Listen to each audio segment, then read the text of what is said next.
Ok, c'est bon, putain, on est bon. Ah, voilà, Donc, incroyable ça. bienvenue à tous pour le 53e épisode de Leaf Talk, en compagnie aujourd'hui de mon double maléfique, Ça, c'est le Trainer double de Leaf. l'ombre, ça. Comment ça va, Yanis? Eh ben écoute, ça va nickel et toi? Bah, nickel, nickel, je suis super content de t'avoir. On s'était aperçu vite fait, nous, au championnat de France FNSL, il me semble. Ouais, c'était ça au Euh, Gibson Lee. Et voilà. j'ai vu Leaf Trainer et j'ai cru voir mon homologue en fait en face de moi. J'ai cru me voir en personne, sauf que bah c'était pas moi. C'est marrant parce il y en a qui nous confondent des fois là. J'ai vu en story, Bah t'avais en un gars qui story, même t'a. en DM Insta, je reçois Leaf Trainer. J'ai dit non mais les gars, je vais pas piquer le pseudo à mon homologue, c'est pas possible. Donc ouais, Yanis, est-ce que tu peux te présenter pour ceux qui nous écoutent? Alors, bah, ceux qui me connaissent, moi, c'est Trainer Lift ou Yanis pour les intimes.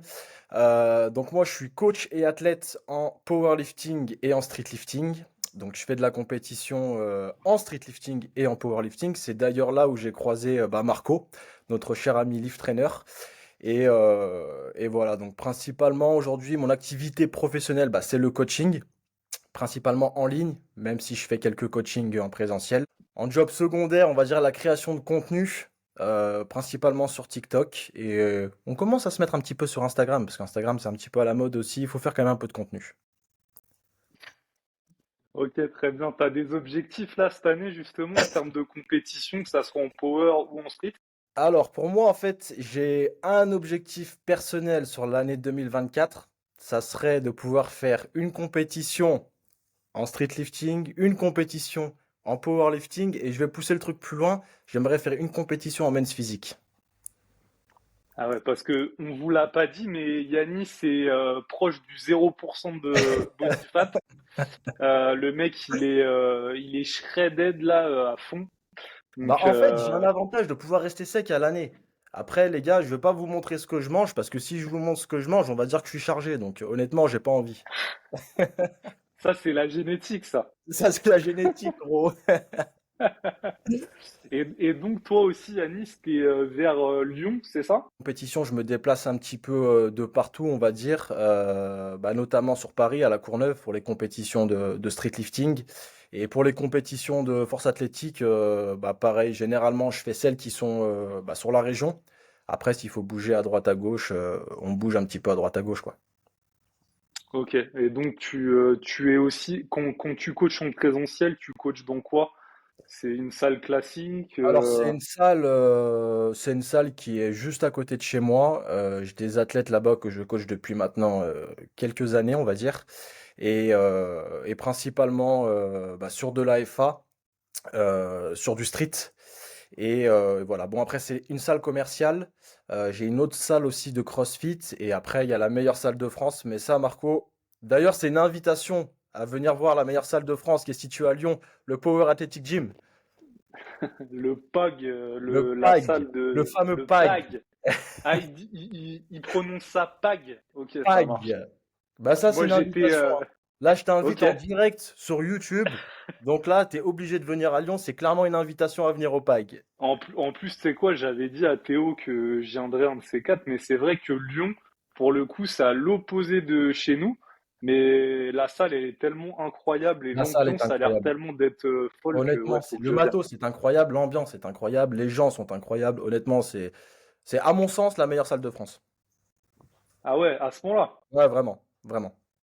Ok. Ah, et puis il y a du niveau, hein, les athlètes. En power, il y a du niveau, en street, il y a du niveau. Non, honnêtement, les gars, en fait, on est bien servi. Vraiment, dans la salle, il y a tout ce qu'il faut. Le matos, il est adéquat. L'ambiance est franchement super cool. Vraiment, il n'y a rien à dire. Il n'y a rien à dire. Et puis, je crois qu'on a la meilleure station de dips de France, il faut le dire aussi. Enfin, je dis on comme si c'était ma salle. Ouais, c'est une home builder, c'est ça? Hein? La station? C'est une Alors, home builder? je sais pas si c'est une home builder. Je crois que c'est la Ah non, marque c'est ah non, RBC. c'est RBC, il me oui, semble. et d'ailleurs RBC qui est une marque bretonne parce que ça vient de Rennes. Ah ouais, ok. Ils ont ouais, ils ont une salle aussi qui s'appelle le RBC Workout et ils sont aussi constructeurs de matériaux genre bah la station. Ils ont fait une station aussi à un moment donné pour un Honor, je crois. Ouais. une station de dips. Donc ouais, ouais, ils Alors, je sont à t'avouerai Rennes. que au niveau de la marque RBC, j'y connais absolument rien. Tout ce que je peux te dire, c'est que la station Adips, elle est incroyable. Attends, faut que je la teste. Faut que je vienne la tester. Bah Tu là, m'as tu vois, convaincu. là maintenant, t'as plus d'excuses pour pas venir à Lyon. T'as la meilleure station Dips de France. T'es obligé. Vas-y, vas-y, je viens, je viens. Et justement, Yanis, toi, ça fait combien de temps là que t'es dans la force? Alors, dans la force à proprement parler, je vais dire 2 ans, 2 ans et demi. Après, ça serait mentir de dire que j'ai jamais touché à la force parce que je m'entraîne en salle depuis 2015. J'ai commencé, on va dire, avec une petite approche force, mais bon, c'était sur des formats classiques que tout le monde connaît, du 3x3, du 5x5, du 4x4. Donc en 2017-2018. Après, j'ai eu une petite période altéro et j'ai touché un petit peu à tout, au CrossFit, à l'altéro. Première compétition en street lifting au All Bars Game en 2018. C'est d'ailleurs la première fois que j'avais dipsé 100 kilos à l'époque. Et après, j'ai mis un petit peu de côté le street lifting pour revenir sur l'altéro. Enfin, j'ai touché un petit peu à tout, mais on va dire que maintenant, je suis vraiment spécialisé dans la FA et dans le street depuis 2 ans et demi. Ok. Et toi, t'as quel âge d'ailleurs, Yannis? Je t'ai pas posé Quel la âge tu me question. donnes? Si tu arrives à trouver, c'est vraiment que t'es bon. Ouais, moi je dirais 27. Putain, à un an près, t'étais bon. Donc du coup, t'as 28 ou Ouais, 26? 28, ouais. 28. Ah, tu vois, j'y étais presque. Attends, de mémoire, je crois que quand on s'est croisé à la FNSL, tu m'avais dit que t'as, si je dis pas de conneries, 36? Ouais, là, j'ai eu 36 au mois de Je janvier, là. je suis Ouais. bon, hein. Je suis bon. Ah ouais, ouais, t'as une Ah, je bonne suis bon. mémoire, ouais. Et donc toi, vu qu'aussi, bah, t'es presque trentenaire, enfin, t'as vu, je te vieillis un petit peu. Non, mais Euh, honnêtement, quand j'entends, je m'approche de la trentaine, dans ma tête, j'ai toujours 24 ans, moi, en fait, tu vois. ouais, ouais, mais pareil, moi, je me suis arrêté à 25, hein, Moi, quand on personnellement, me dit t'as bientôt 30 ans, je dis non, mais mais c'est bien. Mais c'est le sport aussi, l'environnement. Je pense carrément, qu'on côtoie carrément, aussi pas mal de jeunes et ça fait rester jeune dans la tête et aussi physiquement. carrément. Et justement, toi qui a du coup 28 ans, qui s'entraîne depuis 2015, donc ça fait 9 ans que tu t'entraînes déjà, comment t'as vu un petit peu l'explosion de la force en France et aussi bah, peut-être développe un peu sur le power et sur le street. Alors, tu poses une bonne question, parce que, il y a même quelques années en arrière, on va pas remonter si loin que ça, on va remonter 3 ans en arrière. Quand on parlait de force athlétique, quand on parlait de street lifting, les gens faisaient des yeux en mode: «Mais c'est quoi le street lifting? C'est quoi la force?» Enfin, j'ai trouvé que sur ces dernières années, il y a eu c'est sûrement dû au réseau, il y a eu une, démocratisation du street lifting et de la force. Honnêtement, ça va être je vais pas dire un carton, mais ça va être une explosion du sport. En 2018, quand je disais que je faisais du street lifting, quand j'ai dit à plusieurs collègues à la salle, bah, les gars, je monte à Paris, je vais faire les All Bars Games, c'est une compétition de street lifting. La réponse de tout le monde, c'est: mais c'est quoi le street lifting? Et je pense certainement, c'est dû au réseau, comme je l'ai dit. Euh, il y a une démocratisation, il y a de plus en plus de compétitions qui sont faites, il y a de plus en plus de monde, et je pense que au contraire, c'est vraiment, c'est magnifique pour notre sport en fait. Et en comparaison, la force, t'as vu ça comment aussi? Moi, j'ai l'impression que c'est un petit peu l'élément déclencheur, ça a été un petit peu le Covid et le confinement. Ah, je vois pas les choses pareilles. Moi, je pense que l'élément déclencheur sur la force, ça a été les réseaux. Je pense que c'est YouTube, c'est tous les gros YouTubeurs qui sont mis à la force. Brutus, bon, Pana, ça fait longtemps qu'il en fait, mais tous les gros YouTubeurs qui sont mis un petit peu à la force. On a Flequinho qui est passé à la force il y a pas longtemps. Et je pense que tout ça, mine de rien, quand les gens voient du contenu sur la force, bah, automatiquement, ça pousse les gens, ça donne envie d'essayer, ça donne envie de découvrir un nouveau sport. Parce que mine de rien, en muscu, bah, tu fais 3 ans de muscu, honnêtement, t'auras touché à tout. T'auras vite fait le tour. Ton 4x10 avec 1 minute 30 de récup, voilà, en 3 ans, t'es passé partout, t'as testé plein de programmes, t'as fait du PPL, t'as fait du split, t'as fait du full body, t'as fait du half body, bref, t'auras touché à tout. Et je pense que s'orienter sur un autre sport, aujourd'hui, pour moi, c'est donner une nouvelle dynamique d'entraînement et une nouvelle dynamique de motivation. Je pense pas qu'à un moment donné aussi le street lifting rattrapera la force. Si, j'en suis persuadé. Je te dis, je laisse 3 ans. Honnêtement, je laisse 3 ans. Là, actuellement, tu vois, si je devais te donner une échelle, je dirais que il y a beaucoup plus de gens dans le power que dans le street. Mais dans 3 ans, je laisse 3 ans, pas plus, hein. dans 3 ans, à mon avis, le street lifting sera au-dessus. Et d'après toi, qu'est-ce qui crée justement cet engouement autour du street lifting et pourquoi tu projettes le fait que ça rattrape un petit peu le power avec le temps? Sincèrement, les réseaux. Il n'y a rien d'autre. Les réseaux. Parce qu'aujourd'hui, tu vois, même si on se positionne sur les réseaux, tu vas voir un mec qui fait un bench à 150 kilos, c'est beaucoup moins impressionnant qu'un mec qui fait un dips à 150 kilos. Et je trouve que bah, le street lifting, en termes de performance, même au-delà de ça, tu vois, en termes visuels, voir un mec qui perf à 150 kilos, tu vois ça sur les réseaux, t'es, ouah mec, putain, c'est ouf, tu vois. Et c'est rare de voir un mec dipser 150, alors que voir un mec bencher 150, je dis pas que c'est commun, mais voilà, on en voit beaucoup plus. Ouais. Mais selon moi, Et c'est les réseaux qui vont faire exploser le street. donc en gros, toi, ta théorie, ça serait plutôt que, en gros, le street lifting a de la visibilité de par les athlètes et leurs performances. Complètement. Et bah, le power, finalement, pareil aussi. Et Complètement. moi, je rajouterais aussi peut-être, c'est une discussion qu'on avait avec, je sais plus, avec Victor, non, avec Noah. Bah, je trouve qu'en street lifting, on est beaucoup plus visuel, on est beaucoup plus en avance, ne serait-ce que sur les montages bah, des réels, sur aussi enfin, les vidéos YouTube. C'est beaucoup plus travaillé, j'ai l'impression, que le power, alors que le power a quand même une avance considérable pour l'instant sur le street lifting. Et en fait, il m'expliquait que actuellement, tu sais, t'as le média Light Media, tu sais, Ouais, ouais, ouais. en power. Et en fait, en gros, ils ont un petit peu le monopole du truc. Et du coup, ça empêche peut-être des créateurs de contenu qui viendraient filmer, qui fassent leur propre truc, et donc un petit peu step up au niveau des montages, parce que c'est ça aussi qui donne envie, les perfs forcément, mais quelle histoire aussi vous allez raconter dans les réels, dans les vidéos YouTube aussi, bien sûr. Et je trouve que là-dessus, en street lifting, on a un petit peu une âme d'artiste, enfin, on est beaucoup plus artistique Donc que là, en power, j'ai l'impression. ce que tu es en train de dire, c'est les powerlifters, vous faites du contenu de merde. Par contre, nous, les streetlifters, Non, on fait du contenu incroyable. non, non, non, non, non, j'ai pas dit ça. J'adore les power aussi. J'aime ce qu'ils font. Après, peut-être aussi que, étant donné que je suis beaucoup plus dans le street lifting, Ouais, je ouais. vois moins ce qui se fait en power. Mais en tout cas, en France, je suis quand même, bah, tu vois, les grosses têtes. Et franchement, ils font des bons trucs, hein. Mais je trouve qu'en street, on est même en avance sur eux, quoi. C'est étonnant parce que bon, c'est encore aux prémices le street lifting. Enfin bref. Moi, je suis Donc pas, moi je suis pas aussi. spécialement d'accord, mais je peux entendre. Je suis pas spécialement d'accord parce que je trouve que tu vas retrouver du bon contenu sur les deux, mais je trouve pas particulièrement que le street a une avance considérable. Après, Ah ouais? peut-être que tu as aussi moins de, peut-être que l'algorithme aussi te propose moins de contenu axé sur le power. Du coup, tu vois des montages qui sont pas spécialement, on va dire, incroyables. Mais moi qui suis beaucoup de power et de streetlifter, honnêtement, je trouve que les deux se valent. Pour moi, Ok. je les placerai à la même échelle, tu vois, j'en mettrai pas un plus haut que l'autre. Franchement, je trouve qu'il y a des très belles choses aussi qui se font en powerlifting. Ouais. D'ailleurs, si vous avez votre avis là-dessus, si vous voulez le donner, n'hésitez pas à nous partager en commentaire.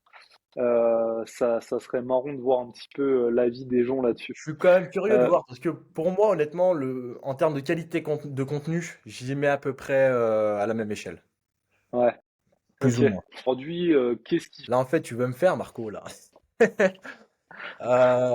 gagne Euh, du temps, il gagne du temps, il est bon. Là, en fait, tu vois, c'est le moment où je réfléchis à ma réponse pour essayer de donner une réponse construite. Non, je pense que, bah, à part les réseaux, c'est difficile à dire. Mais en fait, il y a surtout cet aspect de, je vais pas dire sectaire, mais cet aspect de communauté. Tu sais, en street, bah, souvent, tu vas dans une salle, tu dis que tu fais du street lifting, tu vas vite te faire des potes autour. Un mec qui fait du street, il va très vite devenir pote avec un autre mec qui fait du street. Donc je pense qu'en fait, bah, au-delà des réseaux, c'est simplement le fait de pratiquer en salle. Moi, combien de fois en allant dans des basic fit, des fitness parks, Je fais des dips, je fais des tractions. Plusieurs fois, il y a des mecs qui sont, ah machin, ok, tu fais quoi? On me pose des questions, on s'intéresse au sport. J'explique le sport en question. Mais je pense que c'est vraiment le phénomène euh, du fait de pouvoir voir la personne s'entraîner, voir la personne faire du street lifting. Je pense que, à mon sens, le street lifting se développera comme ça. Parce que si on va dans des salles commerciales, on demande à, allez, on prend un échantillon de 100 personnes. Pour moi, il y a 80% des gens qui ne savent pas encore ce que c'est le street lifting. Par contre, si on demande aux gens s'ils connaissent la force athlétique ou le powerlifting, bah honnêtement, je pense que il y a 80% des gens qui vont connaître la force athlétique. Et justement, toi, maintenant, on va peut-être basculer un petit peu plus dans dans les thématiques coaching, vu que tu es coach. Quelle différence, toi, t'aurais, que tu retrouves en coaching, en tout cas, entre les power et les street lifters, en termes de suivi, même de retour, comment tu vois les choses par rapport à ça, étant donné que tu coaches les deux? Alors, je vais avoir quasiment les mêmes retours sur un mouvement qui est similaire aux deux disciplines. En fait, c'est le squat. Le squat, les retours que je vais faire en power, ils vont être sensiblement identiques à ceux que je vais faire en street lifting. Ensuite, sur, euh, sur d'autres lifts, comme si je compare les dips et le bench, je vais surtout insister sur des points qui vont être beaucoup plus techniques, parce que à mon sens, le street lifting, je dirais pas qu'il est, enfin si je le dis en fait, le street lifting pour moi, il est autant, voire plus technique que, euh, que le power, que certains mouvements. Mais d'un point de vue général, tu vois, les retours que je vais faire en street ou en power, ils vont être principalement axés sur la technique. Tu ne bosses pas, on va dire, sur l'aspect mental avec tes athlètes. On fait un sport où mentalement il faut être présent. Et les retours que je fais principalement, alors oui, il y a l'aspect technique, mais je travaille aussi beaucoup sur l'aspect mental. Et en fait, pour moi, si tu es capable de coacher mentalement en force athlétique, tu es capable de coacher mentalement en street lifting. Et tu trouves que justement, la population est la même dans les deux sports, où il y a des différences entre ouais, les gens en power, en street? Positionné sur, si je dois donner un pourcentage, aujourd'hui, je dirais que je coach 75% de street lifter actuellement et 25% de power. Les dernières demandes de coaching que j'ai reçues, c'est principalement du street lifting. Après, en termes de différence, je dois avoir une ou deux femmes.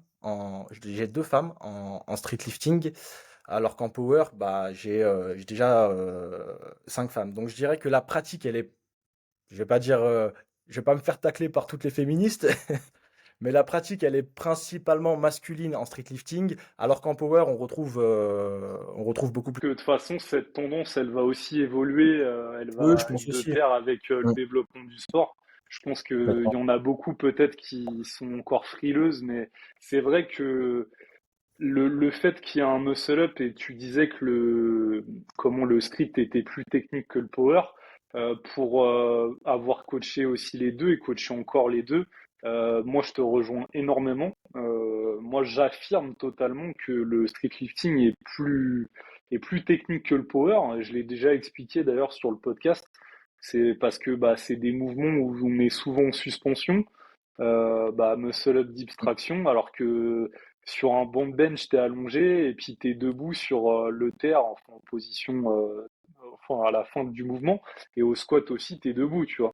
Donc, pour moi, déjà, rien que ça, et puis il y a quatre mouvements aussi, bien sûr, Quatre mouvements, bien sûr. alors qu'en power, il y en a que trois. Euh, et je pense que ça le rend peut-être aussi un petit peu moins accessible.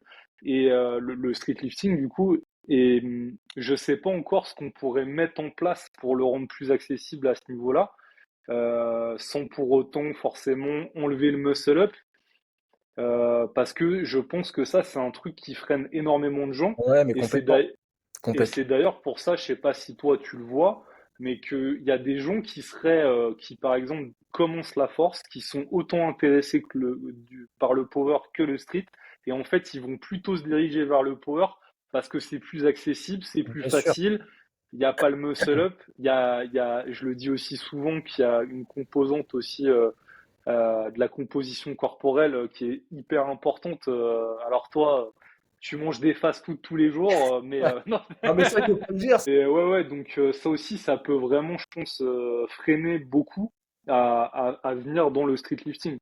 Donc peut-être, je sais pas, imaginons dans un an, 2 ans, peut-être, je sais pas, faire des compétitions.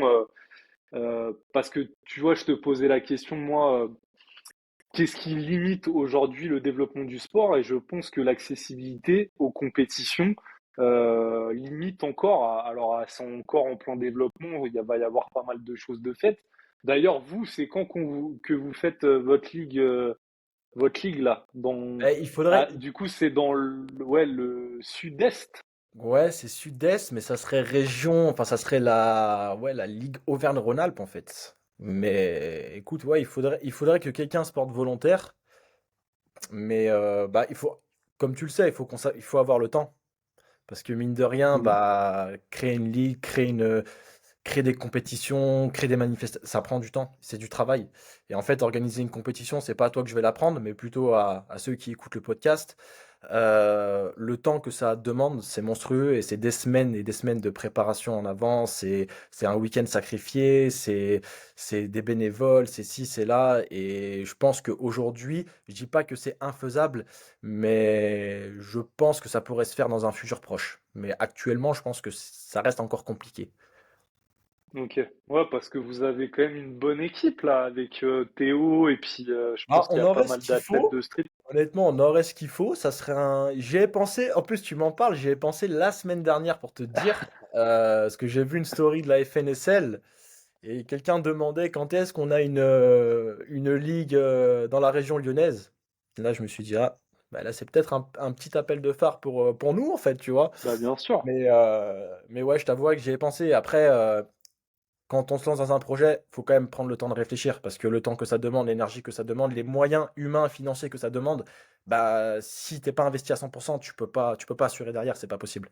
Ouais, donc je pense que, en gros, pour résumer, que le développement des ligues, des compétitions, la multiplication des compétitions va amener de plus en plus de monde et c'est ce qui va Oui, je vraiment pense jouer sur le exactement. développement. Exactement. Parce que actuellement aussi, il y a beaucoup de gens qui se disent, ouais, j'ai pas le niveau pour Et faire des combien de fois je l'ai compétitions. entendu ça? Et tu vois, je pense que bah, aujourd'hui en street lifting, tu es obligé, je vais employer des termes, mais c'est entre grosses guillemets, tu es obligé d'avoir un certain niveau pour faire de la compétition.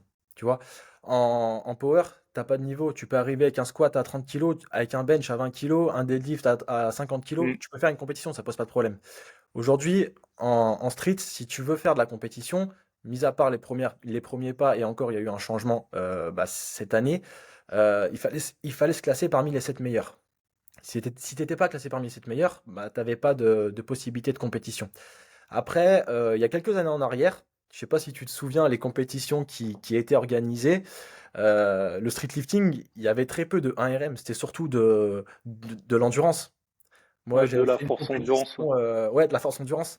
J'avais fait de la compétition à Montpellier alors, je me souviens plus exactement, c'était le Palais des Sports ou je me souviens plus. Et en fait, les compètes en street lifting, c'était max de rep à 40 et quelques kilos aux tractions, max de rep aux dips, max de rep en muscle up. Et c'était principalement des compétitions comme ça. Pareil, une compétition organisée à Lyon par les soldats du Quai, bah pareil, c'était du max rep. Et il y avait très peu de 1RM. Et justement, bah, ça laissait la possibilité à plein de pratiquants de pouvoir venir. Même si tu n'avais pas un niveau incroyable, tu pouvais venir, prendre plaisir, faire ta compète, même si tu faisais pas une performance exceptionnelle, tu vois. Mais c'était beaucoup plus accessible que maintenant. Hmm. Ouais, carrément. Ouais, je suis totalement d'accord avec toi, mec. Mais je pense que c'est une Et question. mais en fait, tu sais, je suis en train de me rendre compte, Yanis, c'est un vieux de la vieille, en fait. C'est genre, il est là depuis le début, quoi. Je suis là Il depuis se le cache, début, mais je suis dans l'ombre, il, moi. Je suis dans il se l'ombre. cachait, il se cachait. Je suis dans l'ombre. Donc là, maintenant, je vais te poser un petit peu des questions, et puis on va débattre des sujets, là. Euh, Yanis. Je sors le mec. Là, là, je Yanis. vois ton regard, il est passé au sérieux. Je vois le Qu'est-ce que changement de tu... regard, là. Là, je sens que tu vas essayer de qu'est- me faire sur les questions, là. Non, non, qu'est-ce que tu penses des séances 4 mouvements en street Alors, lifting? Alors, bonne question. Les séances 4 mouvements, je pense que... Alors, je vais pas faire un transfert sur le SBD. Je vais pas parler du power, je vais parler uniquement des séances 4 lift en SL. C'est bien, mais attention. Attention à la charge interne. Ce que je vais dire par là, attention à l'accumulation de fatigue, attention à l'accumulation de stress, et surtout, et ça je vais le dire bien fort, attention aux petits bobos, les gars. Parce que en street lifting, les bobos, c'est dur. C'est très dur. C'est très très dur. Et une séance 4 lift, c'est pas taxant. C'est très très très taxant. Donc ça peut être intéressant si c'est bien. On est d'accord, tu peux rester sur le podcast du coup. Ouais, Ah, c'est parce ce qui se que passe, en fait, hein. je te vois souvent parler aussi de l'aspect prévention, de l'aspect comment dire, modulation de l'intensité, du volume d'entraînement, de l'hyperfréquence. Et ça, c'est des trucs qui me parlent énormément parce que on voit, enfin voilà, il y a des champions, on va dire, qui peuvent se permettre d'avoir une Bien hyperfréquence, sûr. de faire des 104 mouvements sans forcément se flinguer les articulations. Mais on va dire que le commun des mortels, si c'est pas adapté, si c'est pas timé, parce que ça peut être intéressant dans des cas particuliers, mais se taper une séance, 4 mouvements par semaine, même si c'est avec une intensité modérée, à mon sens, c'est pas forcément ce qui est le mieux. Après, il y a des gens qui disent, et ils ont pas totalement tort, ouais, mais en compétition, on fait 4 mouvements. Donc pourquoi on s'entraîne pas en 4 mouvements? Moi, j'ai envie de te dire, être spécifique, c'est bien. C'est hyper intéressant. Mais avoir du cat lift, tu sais que derrière, ça a un coût. Tu sais que derrière, ben, articulairement, il faut suivre. Tu sais que derrière, musculairement, il faut suivre. Tu sais que derrière, nerveusement, il faut suivre. En fait, tu as tous les paramètres, tous les facteurs de récup qui vont être impactés. Moi, je le vois, j'ai jamais eu autant de douleurs, que ça soit de partout, principalement aux avant-bras et aux coudes, que quand j'insérais des séances cat lift. Quand j'avais mes séances cat lift, c'était une horreur. C'était des douleurs et vraiment, hein, à retenir mes larmes. À retenir mes larmes. Des douleurs au niveau des avant-bras, parce que tu vas enchaîner tes muscle-up, contraintes au niveau poignet, contraintes au niveau coude. Tu vas enchaîner les tractions, contraintes au niveau poignet, coude, épaule. Les dips, la même chose. Et le squat, tu vas faire ton bon squat en low bar, contrainte au niveau du coude. Je dis pas que c'est infaisable, mais je pense que ça s'adresse à des athlètes qui sont très très très très élitistes. Mais pour moi, c'est à périodiser. C'est-à-dire que tu peux pas faire du cat lift, une séance cat lift toute l'année. À mon sens, c'est pas possible. Ou alors ça concerne 2% des athlètes. Ouais, je suis bien d'accord. Et justement, bah, peut-être qu'au niveau des blessures, qu'est-ce que tu retrouves ou des douleurs, principalement en street et en power, c'est quoi un petit peu les différences? Alors, sincèrement, quand je suis sur des cycles de power, les douleurs, c'est plus des gènes. Tu vois, je dirais du 4 sur 10, 5 sur 10. C'est pas, c'est des gènes, mais j'ai appris à vivre avec. Tu vois, c'est pas phénoménal, c'est pas incroyable. Sur mes préparations en compétition pour le street, on est plus sur du 5 sur 10. On est sur du 9 sur 10 à retenir ses larmes. C'est affreux. Pour moi qui fais les deux, très honnêtement, là je vais parler en tant qu'athlète, je vais pas parler en tant que coach. À mon sens, les douleurs de powerlifting, elles sont 10 fois plus supportables que les douleurs de streetlifting. Les douleurs de street, c'est... Je le souhaite à personne, les gars. Je le souhaite à En personne. fait, on va les dissuader de faire. En fait, les gens qui nous écoutent, ils vont se mettre au power en fait après cet épisode. Non, faites du street, les gars. Non, après, c'est juste que mentalement, il faut être présent, il faut être prêt à encaisser les douleurs. C'est moi, plusieurs fois, quand là, je vais parler en tant que coach, j'ai des athlètes que j'entraîne sur le muscle up. Généralement, au poids du corps, tout va bien. Quelques petites douleurs, enfin, c'est plus des gènes, du 2-3 sur 10. Quand tu commences sur du travail lesté, j'ai eu combien d'athlètes qui se sont plaints tu regardes ma story Instagram pas plus tard qu'hier, j'ai reposté un athlète, je l'avais prévenu, j'avais dit écoute, quand on va passer sur le lesté, attention, prépare-toi, il y a des douleurs à droite à gauche. Après, maintenant, la question qu'on pourrait se poser, c'est comment réduire ces douleurs? Ben, je pense que même avec tout le travail de réhab et de renfo que tu peux faire, les douleurs, elles seront présentes. Malheureusement, on fait un sport avec de la contrainte. Et pour moi, même si tu intègres tous les exercices de renfo, toutes les assists que tu veux, malheureusement, on fait un sport où il y a de la contrainte. Les douleurs, tu les auras.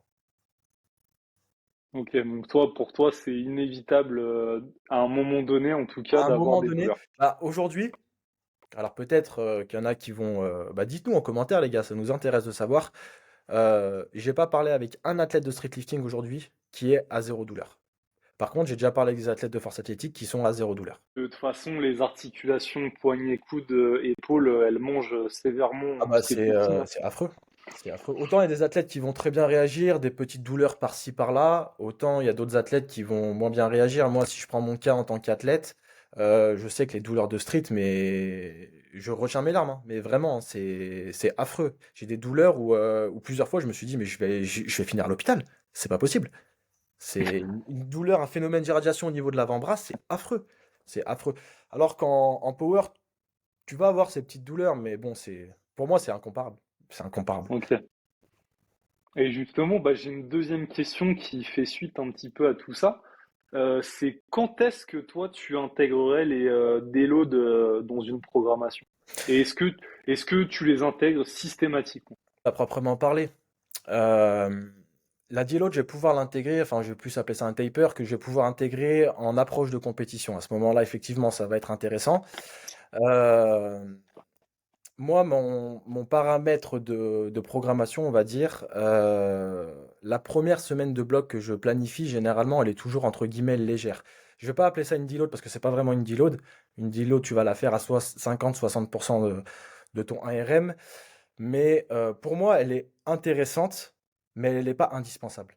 C'est-à-dire que tu vas pouvoir la placer dans une programmation selon ton approche en compétition, selon moi, je l'utilise pas sur tous mes athlètes et pas forcément tout le temps. Par contre, ce que j'utilise, c'est pas vraiment une deload, mais c'est plus on va dire un micro-bloc de pivot. C'est-à-dire que chaque athlète, il va avoir une semaine, 2 semaines dans l'année où on va faire le skip total sur les mouvements de compétition, que ce soit en FA ou en SL. Tu as un skip total sur les moves comp et tu restes focus sur les bases, tu fais de la muscu. Et en fait, ce qui va se passer pendant ces 1 semaine à 2 semaines où l'athlète ne va pas faire de mouvements de compétition, déjà de un, tu réduis les contraintes et tu redonnes une dynamique de motivation. Donc moi, c'est un micro-bloc que j'aime bien implémenter sur ma périodisation. Après, la deload, comme je t'ai dit, à proprement parler, sous-côté, sur-côté, ça se discute. Comment dire, ce qu'on fait souvent, c'est déjà, bah ouais, après les compétitions, des fois on fait des gros déloads. Des gros déloads, en gros, hein, c'est 2 semaines. Hein, enfin, si t'as besoin de 3 semaines de déload, c'est que t'es complètement Et cuit. c'est arraché, là. C'est Euh, ça a fait du mais RP12. entre une semaine et 2 semaines, selon les athlètes, selon leur ressenti aussi, parce Mhm. que forcément ça va varier. Il y en a qui vont, comment dire, bien encaisser l'après-compétition, tant physiquement que psychologiquement. Et il y en a d'autres, vraiment, ça va les impacter énormément. Il va y avoir une baisse aussi de motivation. Et c'est là qu'interviennent justement souvent les blocs pivots pour un petit peu moins faire de Exactement. spécifique Mhm. et relancer la motivation. Et en dehors de ça, les déloads, pour nous, on les intègre plutôt. En fait, c'est pas des déloads à proprement parler, c'est plutôt des premières semaines un Exactement. petit peu plus faibles C'est ça. en volume et en intensité. Et après, les gros déloads, on le voit souvent, c'est que, enfin, les déloads, simplement, c'est quand on voit que l'athlète, par exemple, sur un bloc, il crame quand même assez vite, il est très haut en RPE, alors qu'il devrait être beaucoup plus bas que ça ne l'est, et des fois, faut pas avoir peur. Là, je pense à un mec, là, peut-être qui nous écoute, Étienne, qui fait du power, justement, et qui arrive à sa semaine 3 et qui est déjà RPE 8 sur des back-off, des top singles, sur la majorité des exos, 8, 8,5. Et je lui ai dit, écoute, ça sert à rien qu'on poursuive. Tu vas te cramer encore plus. On va se faire 2 semaines de déload, peut-être aussi un petit peu moins spécifique pour relancer, tu dis aussi les bases, faire un petit peu d'hypertrophie de la muscu, prendre du plaisir et après réattaquer sur des blocs plus spécifiques. Moi, c'est Mais que j'aime pas c'est employer le mot deload parce que dans la tête d'un athlète, Ouais, quand tu lui dis on deload, fait rien quoi. c'est On ça. fait Si je vais rien. à l'entraînement, ouais, mais pourquoi faire? Alors, c'est vrai que j'ai déjà utilisé des semaines de deload. Le problème, c'est que bah, tu as une perte d'adhérence de la part de l'athlète. Parce que si je vais à la salle, ouais, mais pourquoi faire? Ouais, mais c'est bon, je fais ça, ouais, je force pas. Et en fait, je trouve que tu perds la notion d'adhérence. Et sur l'aspect mental, bah, tu as un engagement qui est moindre, tu vois. Et donc, c'est pour ça que j'aime pas trop utiliser le mot deload, tu vois, même si en soi, bah, on reste sur du travail léger. Donc, bien évidemment, c'est une deload. Mais je préfère remplacer par le terme micro-bloc de pied. Retenez bien les coachs en street et en power qui nous écoutent. C'est comme ça que vous allez réussir à amadouer vos coachés. Micro-bloc de pivot. Non, mais c'est vrai que mentalement, quand t'as une phase de deload, t'es là, tu vas à l'entraînement, honnêtement, t'as l'impression, oui, tu vas à l'entraînement pour dire d'aller à l'entraînement, quoi. Pour faire Mm. des barres RPE 3. Ouais, alors là, c'est plus un déload, là, c'est du désentraînement. Mais je pense que après, si tu sais, tu expliques vraiment à l'athlète, tu as une pédagogie par rapport à ça, et même lui a conscience de l'utilité du déload, ça peut bien se passer. Effectivement, lui dire mot pour mot déload, et ça va peut-être comment le refroidir. Mais si tu lui amènes le truc et tu lui dis, tu vois, là, on vient de faire une compétition, tu commences à avoir pas mal de douleurs, t'es haut sur les RPE, etc. Ça serait peut-être bien qu'on diminue un petit peu l'intensité. Et diminuer l'intensité, ça veut pas non plus dire brasser de l'air. Et tu peux aussi faire des trucs par exemple, avoir des formats qui changent un peu, faire des Complètement. EMOM, faire des supersets, Complètement. justement pour retrouver un petit peu d'intensité, mais différente. Alors ça, tu vois, je vais l'expliquer, mais encore une fois, c'est le mot deload qui me gêne.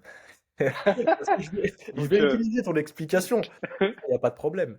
Mais c'est ce mot qui me gêne parce que, alors même si l'athlète va prendre conscience de ça, entre avoir conscience et avoir de l'adhérence, tu vois, pour moi, c'est deux choses différentes. C'est que tu peux être conscient que, bah, effectivement, tu vas tirer profit de la deload, mais l'adhérence que tu vas avoir derrière à l'entraînement, bah, elle peut être compliquée chez beaucoup d'athlètes parce que on fait des sports de force, tu vois, et les mecs, ils vont à l'entraînement, ils ont envie de se la mettre. Donc, même si effectivement, tu une semaine très faites léger. du crossfit. Le Comme ça, ils problème, prennent des cartouches. Faites des WOD, les gars. faites Faites des des WOD, WOD. les gars. Envoyez des WOD. Mais oui, non, j'entends complètement ce que tu veux dire, mais je pense que c'est plus une question on va dire, de relation que tu vas avoir avec l'athlète pour expliquer, enfin, trouver les bons mots pour que l'athlète garde de l'adhérence à l'entraînement. Après, évidemment, si tu as un athlète, si tu coaches des coachs, effectivement, alors tu n'auras même pas besoin de lui expliquer, il va comprendre l'intérêt de faire une deload. Mais certains athlètes, ils ont ce besoin d'avoir, je vais pas dire Tout le la temps de notion de Superman, l'intensité, mais ouais. oui, voilà. Mm. Ouais, c'est clair. Ok, je pense qu'on a fait le tour. Donc, les gars, n'utilisez plus ce mot. Ce mot est interdit. Ce Ce mot mot est est banni. interdit. Et justement, alors Yanis, est-ce que toi, t'es plutôt squat à plat ou squat en lifter avec un drop? Tout dépend. Honnêtement, tout va dépendre. Ah, quelle politique ce Yanis.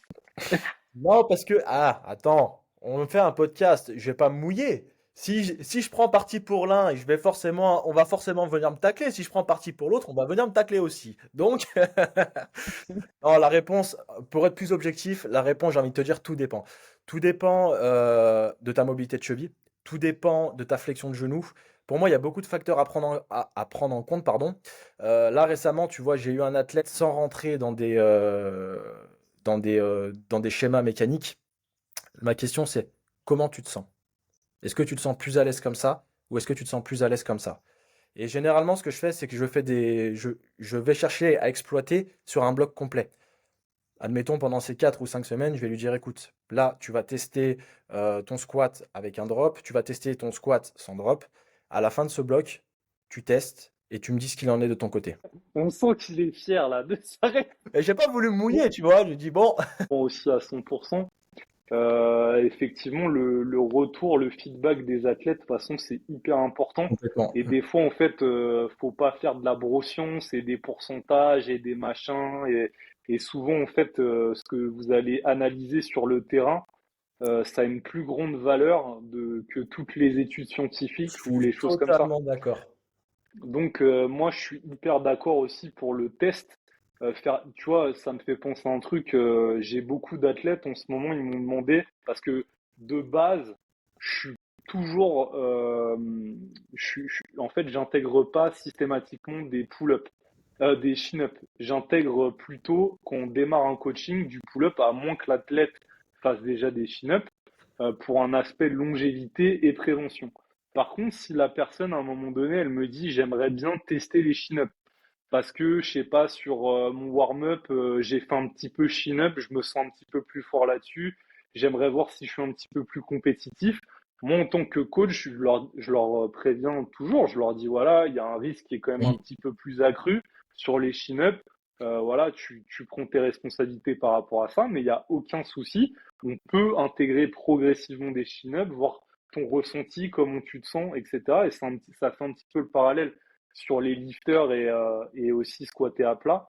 Et c'est vrai que c'est important de tester, de voir en fait Complètement. en pratique qu'est-ce que ça donne. Et il y a même des gens, en fait, ils vont avoir tous les prérequis pour, par exemple, squatter avec un drop, parce qu'ils ont peut-être, je sais pas, ils sont longilignes, par exemple, ils ont des longs segments, etc. Et en fait, bah, ça va mieux leur convenir au final de squatter à plat. Des fois, il y a des exceptions. Il y a des mecs, moi, j'en connais quelques-uns comme ça. Nous, en power, en force, en règle générale, on squatte plutôt en low bar. Et il y a des gens qui, a priori, n'ont pas du tout une morphologie pour squatter en high bar, mais qui vont être beaucoup plus forts en high bar, alors que les mecs, ils font 1,90 m Ouais, et ils sont complètement. longilignes. Donc, des fois, en fait, enfin, même nous, en fait, ce qu'on voit en tant que coach sur la plupart des gens, des fois, on a des exceptions et il y a des gens qui dérogent à la règle, quoi. Complètement. Après, moi, ce que j'aime bien faire quand tu veux, enfin, quand un de mes athlètes veut effectuer un changement, c'est j'aime bien exploiter sur la totalité du bloc. C'est-à-dire, ok, tu veux Mm, tirer un chin-up, il n'y a pas de problème, on va tirer un chin-up. Par contre, si tu décides de tirer un chin-up, on va l'exploiter sur un bloc complet. Tu me fais pas une bien sûr. séance ou deux séances et tu me dis oui, mais non, finalement, j'aime pas, j'ai pas de bonne sensation. La sensation. Déjà, moi, je suis déjà quand j'entends le mot sensation, ça me rend fou. Un peu comme le mot deload, tu vois, ça me rend fou. Non, mais pour être un peu plus sérieux, j'aime bien vraiment chercher à exploiter une piste, mais je cherche vraiment à l'exploiter sur la totalité du bloc. C'est-à-dire que tu as un bloc de 4 semaines, 5 semaines, 6 semaines, 8 semaines, bref, peu importe. On cherche vraiment à construire quelque chose et on va vraiment chercher à l'exploiter. Et si tu le testes sur une séance et tu dis, bah, je me sens pas bien comme ça, non, c'est pas que tu te sens pas bien comme ça, c'est juste que tu n'as pas l'habitude de faire ça. Mm.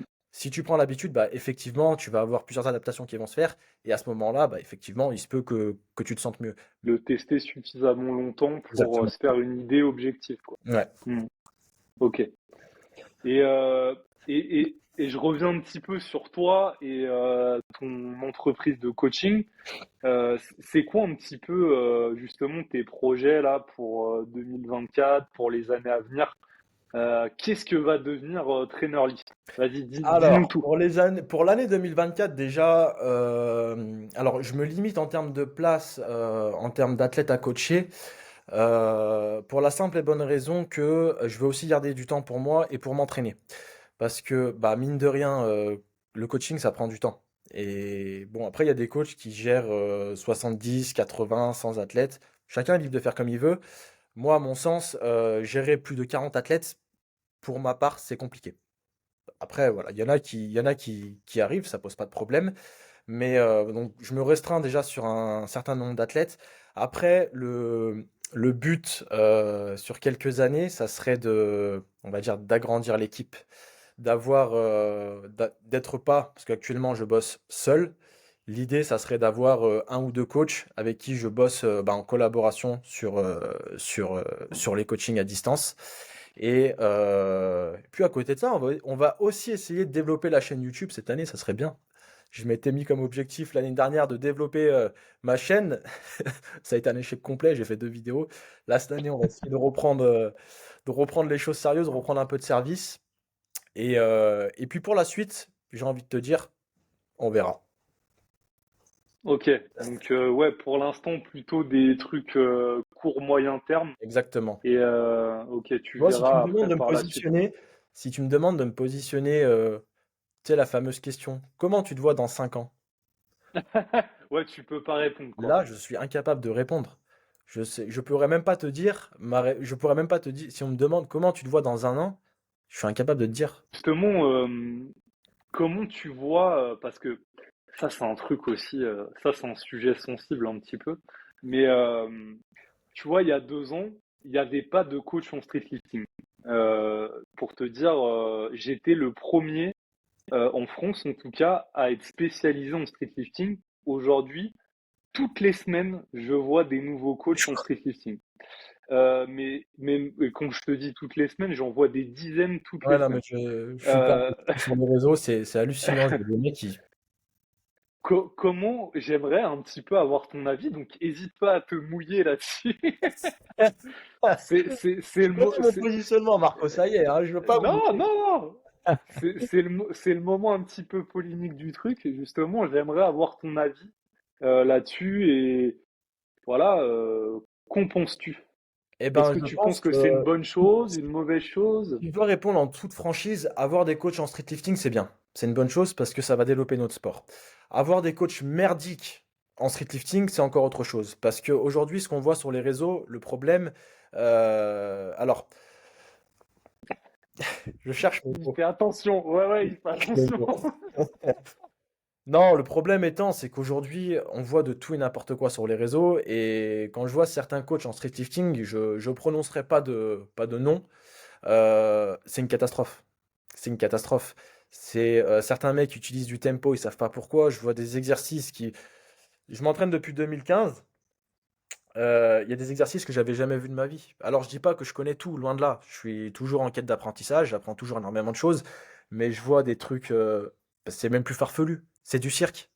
C'est soi-disant de la préparation physique spécifique pour le street lifting, mais les gars, c'est rester sur des bases, rester sur des choses qui fonctionnent, rester sur des choses cohérentes. Je vois des trucs, c'est que j'appelle ça, en fait, j'appelle ça la prépa cirque. Je vois des trucs, c'est. Alors oui, je veux bien qu'on aille chercher de la variation, qu'on pousse un petit peu la réflexion, mais il y a pousser la réflexion et faire n'importe quoi. Et je pense, tu vois, il y a, comment te dire, il y a un juste milieu, tu vois. C'est ok, tu peux pousser la réflexion, tu peux aller chercher un certain degré dans la spécificité, sur un point critique, sur un mouvement, ça pose pas de problème, d'accord. Mais faire n'importe quoi, c'est autre chose. Et faire des choses qui n'ont pas de sens, en fait, bah, c'est juste n'importe quoi. Et le problème, c'est que bah, sur les réseaux, on voit de. Bon, si tu rigoles, c'est que tu partages mon avis, du coup, ça me rassure. Non, mais toi-même, tu sais, je pense que tu le vois aussi sur les réseaux, on voit de tout et n'importe quoi. C'est juste catastrophique.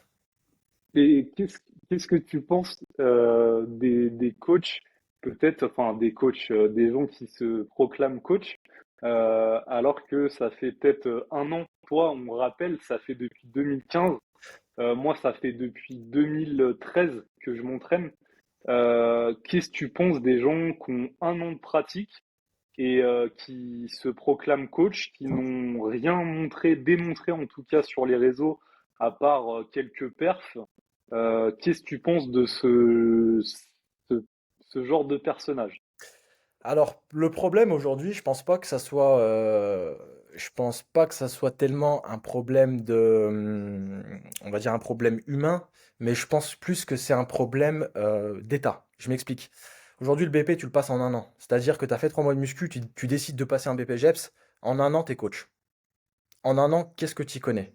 Personnellement, j'ai commencé à m'entraîner. Alors, j'ai commencé dans un garage, c'était en 2014 pour te dire. Les seuls qu'on avait sur les réseaux, bah, c'était Rudy Koya. T'avais Jean Honche. On n'avait pas toute l'info et toute l'accessibilité qu'on a maintenant. À l'époque, enfin, je dis à l'époque, putain, ça me fait. J'ai l'impression Ouais, d'avoir. mais, ouais, mais tu sais quoi, là, tu t'as dit Rudy Koya, t'as dit Jonche, là, tu m'as convaincu, hein. Mais moi, Je, j'ai je, moi, je valide. j'ai étudié avec Rudy Koya, j'ai étudié avec Michael Gundil, avec Frédéric Delavier, et moi, j'ai appris la muscu comme ça, tu vois. Et tu trouves pas ça ouf d'ailleurs que il y a des petits gars de, je sais pas, 20 ans, même si je veux pas faire le vieux con, mais tu leur demandes c'est qui Rudy Koya, ils sont incapables de dire qui c'est, quoi. En fait, bah, je pense qu'aujourd'hui, les gens grandissent avec la génération réseaux sociaux. Et tu Ouais, vois, je pense que... Alors, je vais pas te dire... si on parle à certaines personnes de, j'allais dire notre âge, mais des trentenaires, si on parle de Gilles Cometti, la plupart ils vont connaître. Mais c'est pas parce que tu connais pas Gilles Cometti que t'es mauvais. Tu vois ce que je veux dire? Ou même si on parle bien de sûr. préparateur physique de référence, je vais parler de Pascal Prévost, de DJ Race. Même si tu les connais pas, ça veut pas dire que t'es mauvais. Mais je pense que juste ça va avec leur génération. C'est-à-dire à 20 ans, bah aujourd'hui t'es coach, t'as passé un BP à 20 ans. Les références, bah aujourd'hui ça va être qui? Ça va être Nassim Saïdi, ça va être les plus grands noms du fit game. Mais je pense pas que ça soit tellement mauvais de ne pas connaître, tu vois. Mais je pense que c'est pas mauvais, mais tu passes à côté d'informations certainement. Ça, c'est une évidence. Allez, toi, enfin, tu sous-entendais que ces gens-là aient passé un diplôme. Et qu'est-ce que tu penses des gens qui n'ont aucun diplôme? Alors, Je vais te mettre dans la sauce, Yanis. non, parce qu'en plus, j'ai des potes qui vont voir, qui vont voir le Ah podcast. bah oui, ah bah oui. Alors, pour répondre en toute franchise, je connais des personnes dont je ne citerai pas les noms, qui n'ont pas forcément de diplôme, mais qui sont bons dans le coaching. C'est-à-dire qu'ils ont ça en eux. Malheureusement, aujourd'hui, ils ne peuvent pas coacher parce qu'ils ont pas le droit de coacher. Mais si je prends ces personnes-là dont je tairai les noms, on va l'appeler Monsieur X. Si je prends Monsieur X, il met en PLS 80% des mecs qui sortent de licence STAPS ou de Master STAPS. Les mecs, ils ont la connaissance, mais malheureusement, ils n'ont pas le diplôme pour pouvoir coacher. Après, attention, pour moi, ça représente une minorité. C'est-à-dire qu'un mec qui coach sans diplôme et qui est compétent, à mon sens, ça représente 5%, pas plus. Tu prends 100 mecs qui coachent sans diplôme, t'en as 5 qui sont bons. Les 95%, pour moi, c'est bullshit. J'aime bien, il fait des réponses hyper courtes, tu vois, pour pas trop me dire. Non mais non, non, mais t'as raison, et je te rejoins. Et je pense que justement, pour ceux qui nous écoutent, qui peut-être voudraient se lancer dans le coaching et qui n'ont pas actuellement de carte pro, parce qu'aujourd'hui, même si vous voulez coacher à distance, bah, contre rémunération en tout cas, il faut une carte pro. Et moi, ce que vraiment j'invite les gens à faire, et je leur dis tout le temps, je leur dis, mais aujourd'hui, il y a un CQP que tu peux Exactement. passer en 6 mois. Ouais. Et bah, tu es passionné par le coaching, t'as déjà des super connaissances. Bah, mets-toi, comment dire, fais les choses dans Ouais, l'ordre, c'est ça. je dirais, et prouve justement que tu es motivé, que tu as envie de te professionnaliser, et passe ton CQP. C'est pas trop cher, tu peux te le faire financer. Après, tu seras serein en fait, parce que tu auras le CQP, tu auras les connaissances et tu pourras kiffer quoi dans le coaching. Après, ce qu'il faut voir, c'est en termes de. Alors, c'est pas les normes légales, c'est les prérogatives. Là où il faut faire attention, c'est qu'avec le CQP, je suis pas sûr. Alors, peut-être que ça a changé. Je suis pas sûr que tu puisses coacher à distance. C'est à vérifier. Parce que je crois que tu es limité par un certain nombre d'heures en présentiel. À coacher à distance avec les. À voir, je suis pas sûr. Je suis pas expert en Ouais, prérogative, mais faudrait vérifier. ouais, je suis pas C'est expert vrai, là-dessus, mais je suis quasi. t'as raison de le préciser, carrément. Donc, en gros, du bien, du bon et du moins bon. Moi, je pense que enfin, mon avis perso là-dessus, c'est que s'il y a beaucoup de coachs qui émergent, qu'ils soient bons ou pas bons, on s'en fout, euh, c'est que la discipline, elle est en train d'exploser. Et qu'il y a de plus en plus aussi de demandes. Donc ça, c'est bon signe. Complètement. Complètement. C'est bon signe. Et après, je dirais, et là, je pense qu'on se rejoint à 200%, c'est que les meilleurs, en tout cas, je parle des coachs, déjà, ils sont, si vous intéressez un minimum, je pense que vous allez vite vous rendre compte de qui il s'agit. Et puis, comment dire, en fait, c'est toujours une minorité. Je pense que c'est comme tu le disais, il y a des mecs qui vont passer un BP, un STAPS, et finalement, il y en a très peu qui seront bons, mais ça, je pense que c'est dans tous les domaines. En musculation, c'est pareil aussi. L'élite du sport, tout le monde en fait veut être bon dans le sport, mais tout le monde ne sera pas bon. Je pense que toi, tu le vois aussi en streetlifting, en power. Tous les gars maintenant, ils veulent faire les fronts et tout, mais il y aura pas beaucoup d'appelés au final parce Mais que complètement. bah Bah, C'est c'est juste, c'est entre guillemets un tri naturel. C'est-à-dire que bah, voilà. si tu es bon dans le coaching, tu vas perdurer. Si t'es pas bon dans le coaching, au bout d'un an, ta carrière, elle est terminée. Et généralement, ce qu'on voit, moi, pour la petite anecdote, tous les potes de Staps que j'avais, qui se sont lancés dans le coaching, un an et demi après, bah, les mecs, ils sont réorientés sur autre chose. J'en ai qui sont partis en école d'ingé, en école de com, enfin ils ont touché un petit peu à tout. Parce que se lancer en sortie d'études, bah, c'est pas forcément si évident que ça. Et ça, je pense, tu vois, qu'il faut en parler. Parce que bah, les mecs, si les mecs pensent qu'ils vont obtenir leur BP, finir leur licence STAPS, se lancer dans le coaching et gagner 5 000 € par mois, force à vous.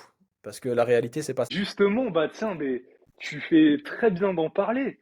Parce que justement, avec Lift Trainer, là, on a lancé Lift Trainer Global, qui est en gros une formation et un coaching pour les coachs qui voudraient se lancer dans le coaching en streetlifting.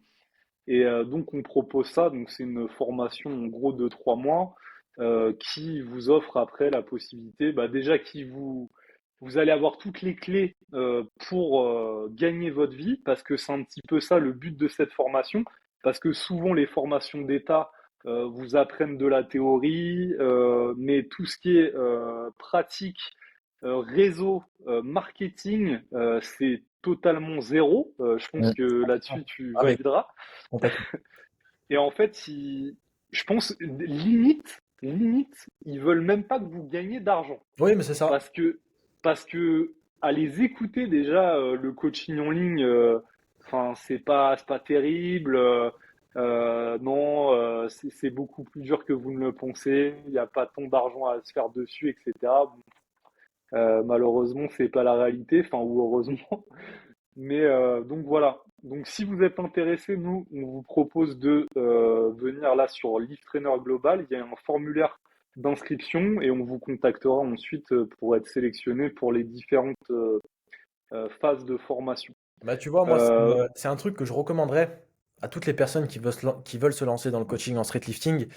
Le streetlifting, c'est un sport long. C'est un sport qui demande de la patience, c'est un sport qui demande de la résilience, tout comme le power, tout comme tous les sports de force. Tu prends l'haltéro, c'est exactement la même chose.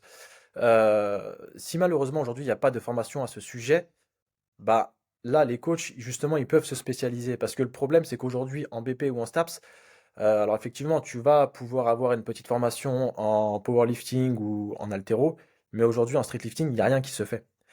Donc tu vois, je mm, trouve que c'est plutôt une bonne chose d'avoir une formation pour permettre aux coachs d'apprendre à coacher en streetlifting. Parce que ceux qui sortent de BP ou de STAPS, si ils pensent une seconde qu'ils peuvent coacher en streetlifting parce qu'ils ont pratiqué du streetlifting, bah c'est une erreur monumentale en fait. mm, Et ça, au contraire, tu ouais. dois apporter une formation, c'est une vraie plus-value.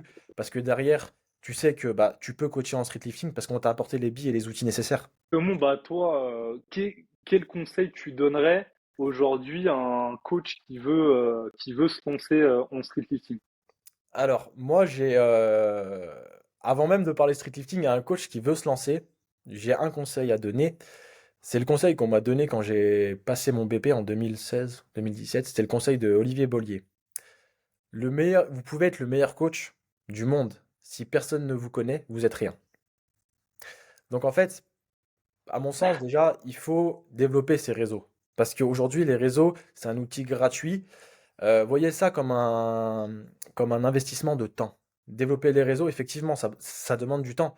Et puis, t'as pas forcément envie, le soir après ta journée de travail, t'es allé coacher à la salle, t'es allé coacher à droite à gauche, t'as pas forcément envie de faire tes montages. Et les gars, si derrière vous n'avez pas cette volonté-là et cette ambition-là, ben en vivre, je dis pas que c'est impossible. Mais pour moi, c'est très compliqué. Donc le premier conseil que j'ai à donner déjà, c'est de développer ses réseaux. Si j'ai un deuxième conseil à donner à tous ceux qui viennent d'être diplômés, c'est de commencer à coacher gratuitement au démarrage. Et ensuite, vous augmentez vos prix progressivement. Moi, tu vois, c'est un peu comme ça que j'ai commencé. Quand je coachais en 2016-2017, je faisais des séances à 15 euros. À mes potes, à 10-15 euros. Des séances de 1 h 30, 2 heures. C'était dans la salle STAPS, entre midi et 2, je me rappelle, aller au STAPS de Lyon. Bah, je coachais, on me donnait 10-15 euros. Je dis, bah ouais, je le fais avec plaisir. Puis j'allais coacher des amis à mes parents, j'allais coacher des potes gratuitement, machin, tout ça. Et je pense qu'aujourd'hui, je vais pas dire que c'est indispensable, mais c'est un outil qui va vous permettre de prendre de l'expérience. Parce que arriver à être coach, c'est facile. Arriver à être un bon coach, c'est très difficile. Oh là là, mais Oh là là, qu'est-ce c'était qu'il est bon philosophique ce ça. Yanis. Oh putain. Ça, Oh, c'était faudrait que tu philosophique. l'apprennes cette phrase. Tu l'apprends et tu fais une publi Ah mais je te Insta. jure, oh, c'était philosophique, hein. Putain, je me suis surpris moi-même. Je savais pas que j'étais capable de parler comme ça. Je savais pas que j'avais un Franchement, mais j'aurais presque donné le même conseil. Et aussi, c'est un truc, questionnez-vous avant vraiment de vous lancer là-dedans, enfin, à corps perdu. C'est vraiment de définir si vous, c'est vraiment votre passion, déjà d'une, parce que je pense, et c'est un petit peu la réponse, enfin, t'as pas répondu comme ça, mais tu vois, pour moi, tous les coachs qui se déclarent coach en street lifting aujourd'hui, ça traduit un petit peu, pour moi, une volonté peut-être de faire de l'argent facilement Ouais, et complètement. sans vraiment être passionné. Ils se disent, bon, il y a peut-être un billet à se faire, ça mettra du beurre dans les Oui, épinards, et c'est puis ça. voilà quoi. Donc, C'est exactement ça. pour moi, si vous n'êtes pas passionné, Yanis, il est là depuis 2014, il s'entraînait dans son garage. Je suis là depuis 2013. Si vous n'êtes pas passionné aujourd'hui, déjà, vous irez nulle part parce que vous allez vous démotiver très vite. C'est comme dans le sport, hein. C'est exactement pareil, hein. Et c'est ça qui va vous faire tenir et qui va aussi faire en sorte que vous soyez discipliné sur les actions que vous allez mettre en place dans votre business et que vous n'allez pas lâcher forcément. Comme dans le sport, encore une fois, il y a des phases de down où on est moins motivé, mais qu'on a la même discipline tout le temps, en fait, on finit avec le temps par atteindre ses objectifs. Mais voilà, faut s'accrocher, faut se donner les moyens. Et pour moi, se donner les moyens aussi, et ça rejoint ce dont on parlait, c'est aussi faire les choses dans l'ordre. Donc demain, si vous voulez être coach en street lifting, passez au moins CQP, renseignez-vous avant si c'est possible de coacher à distance et faites les choses dans l'ordre en fait. Parce que en plus de ça, ça vous crédibilisera plus par rapport à vos potentiels clients. Et puis vous serez serein aussi. Et vous serez serein, vous aurez acquis aussi de.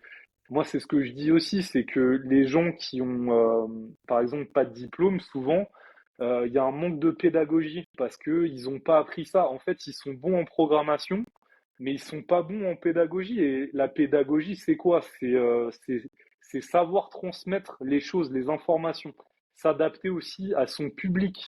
Vous n'allez pas parler de la même manière à un débutant qu'un street lifter élite. C'est Complètement. évident. Mm. Et en fait, ça, c'est un truc qu'on apprend en formation. Et il n'y a pas que du négatif. Je suis le premier à dire que quand vous sortez, et Yanis, il est d'accord avec moi aussi, quand vous sortez de ces formations-là, vous n'êtes pas apte Non, à coacher non. du street lifting ou du powerlifting. Ça vous donne des bases. Il y a aussi des choses qui sont intéressantes. Peut-être que ça vaut pas, c'est surévalué peut-être aussi. Ça vaut pas réellement ce que ça coûte au final. Mais c'est utile aussi dans une certaine manière. Et pour moi, c'est garant aussi d'une motivation de vouloir concrétiser en tout cas et d'en faire son métier. Mais c'est vrai qu'aujourd'hui, un an de formation en BP, il faut pas penser une seule seconde dans sa tête qu'on sort et qu'on est compétent à coacher. C'est impossible. À part si derrière, bah, ça fait 5-6 ans que tu t'entraînes, tu as déjà coaché un petit peu à droite à gauche et qu'au bout de 5-6 ans, tu t'es dit, bah ok, là, je vais peut-être commencer à passer un BP. Là, effectivement, c'est discutable et à mon avis, je dis pas que dans 100% des cas, tu peux coacher, mais tu as déjà beaucoup plus d'expérience, beaucoup plus de légitimité. Si tu as 3 mois de muscu, tu dis, bah ouais, je kiffe la muscu, putain, ouais, je veux ressembler comme au mec que j'avais vu sur Insta, je vais passer mon BP, je vais coacher, je vais me faire des couilles en or. Mais les gars, la réalité, c'est pas ça. La réalité, ce qui va vous tenir, c'est la passion, en fait, c'est tout. Oh là là là là. Putain, Eh, putain. on va finir Oh, là-dessus, hein. C'est oh trop là beau, hein. là. Ouais. Qu'est-ce que tu veux dire après ça? Qu'est-ce que tu veux dire après ça? Je ne savais pas que j'étais capable de parler comme ça, mais je me découvre moi-même. Alors, mon cher Yanis, où est-ce qu'on peut te retrouver? Alors, ben, TikTok, Insta, YouTube? sur TikTok, Insta, YouTube. Avant, je disais TikTok. Après, j'ai dit TikTok et Insta. Et maintenant, je dis TikTok, Insta, YouTube. Et la chaîne, bah, c'est. En fait, c'est exactement comme notre cher ami Marco. Lui, c'est Lift Trainer. Moi, c'est Trainer Lift. Voilà. Mais si vous Voilà. vous abonnez, les gars, vous abonnez aux deux, du coup. À Lift Trainer Ah et oui, Trainer oui, Lift. bien sûr. Ok, ok. Bah, franchement, on te souhaite que du bon pour la suite. Moi, ça m'a fait plaisir aussi d'en savoir un petit peu plus et je me rends compte qu'on est raccord sur énormément de trucs. Pour Euh, être honnête, ça c'est, m'étonne pas. ouais, ouais, Ça je pense m'étonne pas. que, tu vois, je me dis avec l'âge qu'on, en fait, on vibre à des fréquences, on attire les gens qui vibrent à la même C'est fréquence, ça. tu vois. Et, et donc voilà, je suis hyper content d'avoir passé cette heure-ci avec toi. Eh ben, plaisir Euh, partagé. et je vous invite maintenant bah, à vous abonner au podcast. Donc sur YouTube, sur les différentes plateformes, sur Spotify, vous pouvez lâcher une note de 5 sur 5 parce qu'évidemment, vous adorez ce podcast-là. Et puis, bah, on se retrouve la semaine prochaine pour un nouvel épisode. Salut! Salut à tous.